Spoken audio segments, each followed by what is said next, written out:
Hello, mga ka-Alex. Time check muna tayo.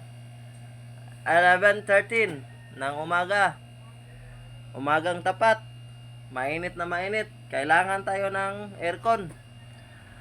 Ito guys, mga ka-Alex, meron tayong na-repair na charging preyon na meron na tayong nakargahan ng preyon, pero ito yung may buslot. Ano bang sa Tagalog yung buslot? Yung hininang natin na may singaw doon sa kabila. Dito. Oh. Cebuano kasi tayo guys. Cebuano. Nagtatagalog tayo ng medyo may pagka Cebuano. Ito guys. Tingnan nyo guys kung may overcharge ba to o hindi. Kasi nasa 80 na to. 80 PSI na to.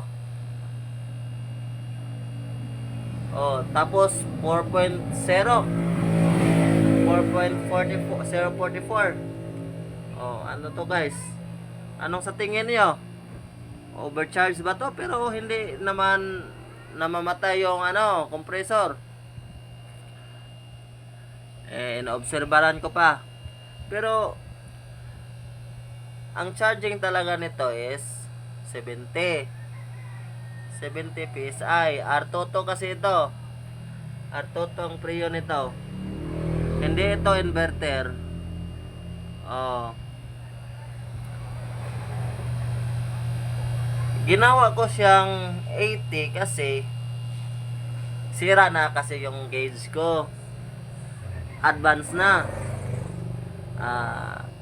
Malapit nang bumigay na tong gauge ko.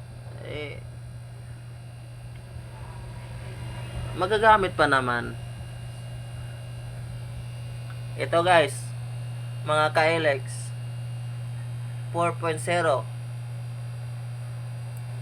3/4 kasi ito, 3/4. 3/4 na aircon.